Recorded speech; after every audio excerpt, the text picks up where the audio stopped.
Jimin আর sugar ইতস্তত থেকে শুরু করে সুগার অস্বাভাবিক আচরণ পুরোটা কেউ খেয়াল না করলেও তেয়ের চোখ ঠিকই পড়ে। প্রথমে ভ্রু কুঁচকে থাকলেও পরে যখন আন্দাজ করতে পারে ব্যাপারটা কি, তখন নিজ মনেই বলে ওঠে, সর্বনাশ। রাতের বেলা জেহব বারান্দায় দাঁড়িয়ে বিশুদ্ধ বাতাস নিচ্ছিল। সেই সময় বারান্দায় আসে লিসা। জেহব কার উপস্থিতি টের পেয়ে পেছনে তাকিয়ে দেখে লিসা দাঁড়িয়ে আছে। আলগোছে মাথাটা ঘুরিয়ে নিয়ে সামনে তাকিয়ে থাকে জেহব। লিসা এসে জেহবের পাশে দাঁড়ায়। দুজনের মাঝে পিন পতন নীরবতা। রাতের আধারের সাথে দুজনের নীরবতায় পরিবেশ ভারী হয়ে আছে। কতক্ষণ দুজন এভাবেই চুপ করেছিল তা জানা নেই। একটা সময় পর নীরবতা ভেঙে লিসাই জিজ্ঞেস করে, তোমার শরীর কেমন এখন? জেহব আর চোখে তাকায় লিসার দিকে। লিসার চোখে মুখে ইতস্ততার ছাপ স্পষ্ট। জেহব অদ্ভুতভাবে হাসে। দীর্ঘশ্বাস ফেলে লিসার প্রশ্নের উত্তর না দিয়েই বলে, তুই সত্যি মন থেকে বিয়েটা করতে চাইছিস? লিসা ভ্রু কুঁচকে বলে, মন থেকে না চাইলে রাজি কেন হতাম? তাহলে আমার সাথে কথা বলতে তোর এত ইতস্ততা কেন লিসা? লিসা অপ্রস্তুত হয়ে পড়ে। এতগুলো দিন দুজন দুজনের থেকে দূরে থাকায় যে দূরত্ব তৈরি হয়েছে, সেটা থেকেই এত ইতস্তত ভাব। জেহব লিসার মুখের দিকে তাকিয়ে স্পষ্ট গলায় বলে, আমি জানি অতীতে যা করেছি তা ভীষণ নিচু মনের পরিচয়। তবে আমি কেন করেছিলাম তা তুইও জানিস লিসা, আর আমিও জানি।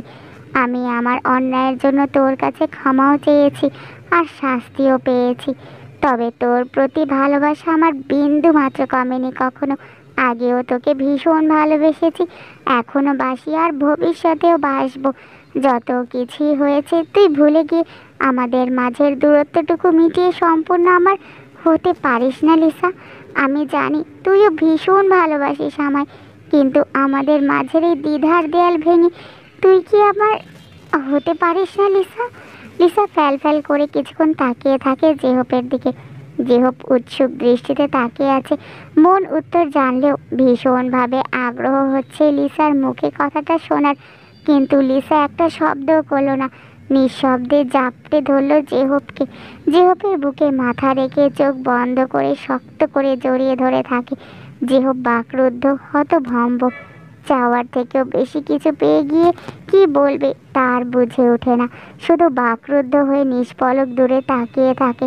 লিসা যখন বোঝে জেহব তাকে দু হাতে জাপটে ধরেনি, তখন সে নিজেই জেহবের হাত টেনে এনে নিজের পিঠে রাখে। জেহবের মস্তিষ্ক যখন বিষয়টা ধরতে পারে, তখন সে নিজেও শক্ত করে ধরে লিসাকে। লিসার ঠোঁটের কোণে অনেকদিন পর ফিরে পাওয়ার সুখের হাসি দেখা যায়। সকাল থেকে জমিদার বাড়িতে হইচই শুরু হয়ে গেছে। পুরো বাড়ি সুন্দর করে সাজানো হয়েছে। বাড়ির হলরুমে বড় করে সাজানো হয়েছে জেহব আর লিসার গায়ের হলুদের অনুষ্ঠান। গায়ে হলুদের সব দায়িত্ব বাড়ির বউরা পালন করছে। সেই কাজে একটুও দম নেই। তে, ন্যান্সি আর জিসোল একবার এটা করছে তো আরেকবার ওটা।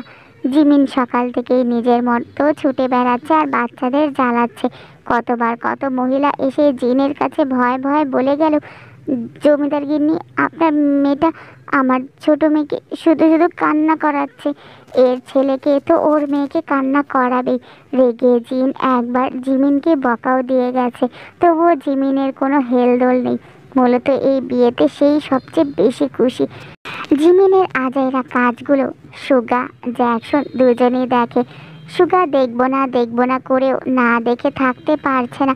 ওদিকে জ্যাকসন নিজ ইচ্ছাতেই সবটা দেখছে। সুগা চোখ ফিরিয়ে নিয়ে নিজের কাজ করতে থাকে। জ্যাকসন এগিয়ে আসে জিমিনের কাছে। জিমিনের খোপা করে চুল ধরে টান দিয়ে পুরো চুল খুলে দেয়। জিমিনের চোখ মুখ চুল দিয়ে ঢেকে যায়। কোনো রকমের নিজের চুলগুলো মুখের উপর থেকে সরিয়ে ফুঁসে উঠে পেছনে তাকায়। জ্যাকসনকে দাঁড়িয়ে থাকতে দেখে দাঁতের দাঁত চেপে বলে, এই পেট মোটা জ্যাকসন ভাই, আমার চুল খুলে দিলেন কেন? জ্যাকসন নিজেও ফুঁসে ওঠে। দু কদম জিমিনের দিকে এগিয়ে এসে বলে, তুমি সব সময় আমাকে পেট মোটা বলো কেন? হ্যাঁ, আমি তোমার বড় না? সম্মান দিতে পারো না? জিমিন তখন বলল, সম্মান দেই তো। কিভাবে দাও? জিমিন কোমরে হাত রেখে বলল, বারে, পেট মোটার সাথে সাথে যে জ্যাকসন ভাই বলি ওটা বুঝি শুনতে পান না? সম্মান না করলে কি জ্যাকসন ভাই বলতাম? বলেন। জ্যাকসন ফোঁস করে শ্বাস ছাড়ে। মনে মনে নিজেকে 100টা বকা দেয়। কেন সে এই বোকা মেয়ের সাথে তর্ক করতে যায়? দীর্ঘশ্বাস ফেলে অসহায় ভঙ্গিতে বিড়বিড় করে জ্যাকসন বলে, এটা সম্মান হলে? জীবনে আর সম্মান বলতে কিছুই থাকলো না আমার। জিমিন ঠোঁট চেপে হেসে এক আঙ্গুল দিয়ে বরাবরের মতো জ্যাকসনের পেটে গুঁতো দিয়ে বলে, পেট মোটা জ্যাকসন ভাই, বলেই ছুটে পালিয়ে যায়। জ্যাকসন তেড়ে গিয়ে বলে, এই মেয়ে একবার শুধু দাঁড়াও। জিমিন দাঁড়ায় না, উল্টো ঘুরে মুখ জিভ দেখিয়ে উল্টোভাবেই দৌড়াতে থাকে। সাথে সাথে ধাক্কা খেয়ে পড়ে যায় নিচে। খোলা চুলে টান পড়ে, কোমরেও ভালোই ব্যথা পায়। আর্তনাদ করে চোখ মুখ কুঁচকে নেয়। কাঁদো কাঁদো মুখ করে উপরে তাকাতেই চোখে পড়ে সুগাকে। দুদিন আগেও কি হয়েছিল সম্পূর্ণ ভুলে ব্যথার চোটে খ্যাক করে উঠে জিমিন আর বলে, এই যে মাস্টার মশাই, আমাকে ফেলে দিলেন কেন? সুগা ভ্রু কুঁচকে বলে, আমি তোমাকে ফেলে দেব কেন? তুমি নিজেই তো উল্টো হয়ে দৌড়াতে গিয়ে ধাক্কা খেয়ে পড়ে গেলে। তো আপনি আমাকে ধরতে পারেননি? না, পারিনি। বাচ্চাদের মতো এত দৌড়াও কেন তুমি? এত দৌড়াদৌড়ি করো, লাফাও বলেই তোমার মাথায় সমস্যা হয়ে গেছে। জিমিন ফোঁস করে ওঠে। কিছু বলার আগে ছুটে আসে জ্যাকসন।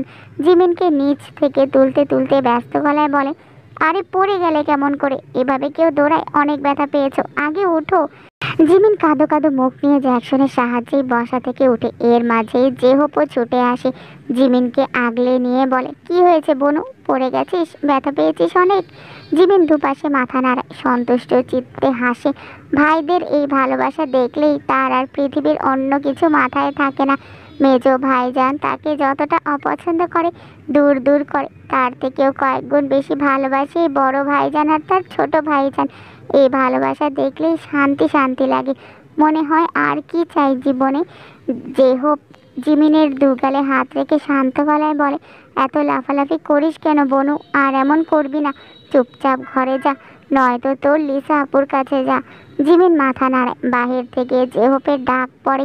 জ্যাকসন পাশ থেকে বলে, জেহোপ তুমি ওদিকে যাও, আমি জিমিনকে নিয়ে যাচ্ছি। জেহোপ মাথা নাড়িয়ে সম্মতি দেয়। জ্যাকসন জিমিনকে নিয়ে সিঁড়ির দিকে যায়। জ্যাকসনের হাতের মুঠোয় শক্ত করে জিমিনের হাত ধরা। জিমিন আস্তে আস্তে হাঁটছে বলে জ্যাকসন নিজেও এক কদম আস্তে হাঁটছে আর জিমিনের সাথে কথা বলছে। সুগা পুরোটাই দেখে। জ্যাকসনের অস্থির হয়ে ছুটে আসা থেকে শুরু করে জিমিনের হাত ধরে রাখা সম্পূর্ণটাই দেখে। ঠোঁটের কোণে হাসি থাকলেও বুকের বাম পাশের চিনচিনে ব্যথাটা বাড়ে সুগার। বার কয়েক ঢোক গিলে দৃষ্টি এদিক ওদিক করে, এলোমেলো পায়ে সরে যায়। জমিদার বাড়ির পুকুরের সামনে এসে থম মেরে দাঁড়িয়ে থাকে। হাত মুষ্টিবদ্ধ করে নিজেকে সামলানোর চেষ্টা করে। ঠিক তখনই কেউ একজন সুগাকে বলে বসে, আপনি জিমিনকে ভালোবাসেন সুগা ভাইজান? হঠাৎ এমন কথায় লাফিয়ে ওঠে সুগা। চমকে তাকায় পেছনে। তেকে দেখে সুগা দৃষ্টি এদিক ওদিক করে, হাঁসফাঁস করতে থাকে। তে তীক্ষ্ণ দৃষ্টিতে তাকিয়ে থাকে। সুগার জবাব না পেয়ে তে আবারও বলে, আপনি জিমিনকে ভালোবাসেন? সুগা এবারও জবাব দেয় না। অদ্ভুতভাবেই তেকে মিথ্যাও বলতে পারে না। মাথা নিচু করে চুপ করে থাকে। তে অবাক চোখে তাকায় সুগার দিকে। আন্দাজ করলেও এভাবে যে সেই আন্দাজটা সত্য হয়ে যাবে তে বুঝতে পারেনি। সুগা আর জিমিনের ভবিষ্যতের কথা ভেবেই তের বুক ধক করে ওঠে। অবাক হয়ে বলে, জিমিনও আপনাকে? সুগা চোখ তুলে তাকায়, শ্বাস আটকে বলে, বড় ভাবিজান এসব কথা এগোবেন না। জিমিন ছোট, আমাদের মাঝে কিছু নেই। সুগার কিছু না বলে ছুটে চলে যায়। তের মাথা কাজ করা বন্ধ হয়ে যায়। সুগা যে কত বড় ভুল করে বসেছে তার বুঝতে বাকি নেই তের। সন্ধ্যায় জেহব আর লিসার গায়ে হলুদ। সারাদিনের সব কাজ শেষে তে গোসল করেছে মাত্র। ন্যান্সি আর জিসো নিজেদের ঘরে গোসল করতে গেছে।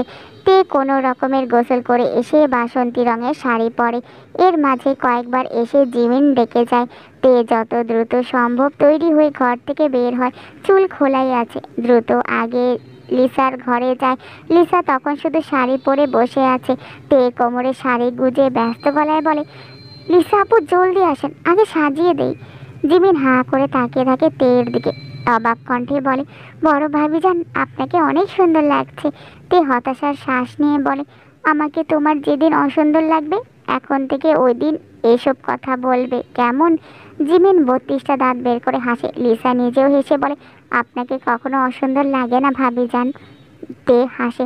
লিসাকে সুন্দর করে সাজিয়ে দেয়, গায়ে সব ফুলের গহনা, কৃত্রিম সাজ তে সাজিয়ে দিয়ে নিজেই বলে মাশাল্লাহ, কারণ নজর না লাগুক। জিমিন শুরু করে দেয় লিসার প্রশংসা। ন্যান্সি ঘরে আসলে তে ন্যান্সি আর জিমিনের সাথে লিসাকে নিচে পাঠায়। নিজে কোনো রকমের চুল হাত খোপা করে নিজের ঘরের দিকে যায়। ঘরের ভেতরে আসতেই দেখতে পায় জাংকুককে হলুদ পাঞ্জাবি পরে গম্ভীর হয়ে বসে আছে। তে দরজা থেকেই চোখ ভরে জাংকুককে দেখে। জাংকুকের দিকে এগোতে এগোতে বলে, জমিদার সাহেব হঠাৎ ঘরে? জাংকুক চোখ তুলে তাকায় তেয়ের দিকে, সাথে সাথেই শীতল হাওয়া বয়ে যায় তার মন প্রাণ জুড়ে। ঠোঁট কামড়ে তের এলোমেলো রূপ দেখে বলে, তুমি তৈরি হওনি? তে তখন বলে, তো হয়েছি তো, শুধু চুলগুলো ঠিক মতো বাঁধবো আর গহনাগুলো ঠিক মতো পরবো, ব্যাস শেষ। গায়ে হলুদ শুরু হয়ে যাবে তো তে, জলদি করো। তে নিজের হাতের চুড়ি খুলে রেখে আয়নায় পিঠ ঠেকিয়ে দাঁড়ায়, হেয়ালি করে বলে, জমিদার সাহেবের এত তাড়া কেন? জাঙ্কুক ভ্রু কুচকে তাকিয়ে নিজের জায়গা থেকে উঠে দাঁড়ায়। তের কাছাকাছি এসে বলে, আবারও জেহপের সাথে সাথে আমিও বিয়ে করব, তাই ওর সাথে একসাথে গায়ে হলুদটাও সেরে ফেলার জন্য তাড়া দিচ্ছি বউজান।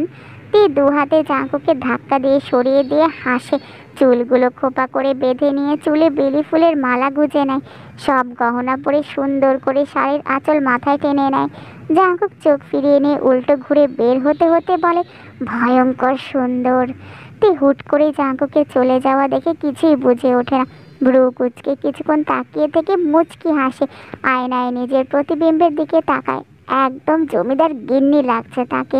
গায়ে হলুদ শুরু হওয়ার আগেই তেকে রেখে জিসো ফের একবার নিজের ঘরে আসে। প্রয়োজনীয় কাজ শেষ করে নিজের নাকের নথ ঠিক করে ঘর ছেড়ে বের হতে সামনে পড়ে যায় কাই।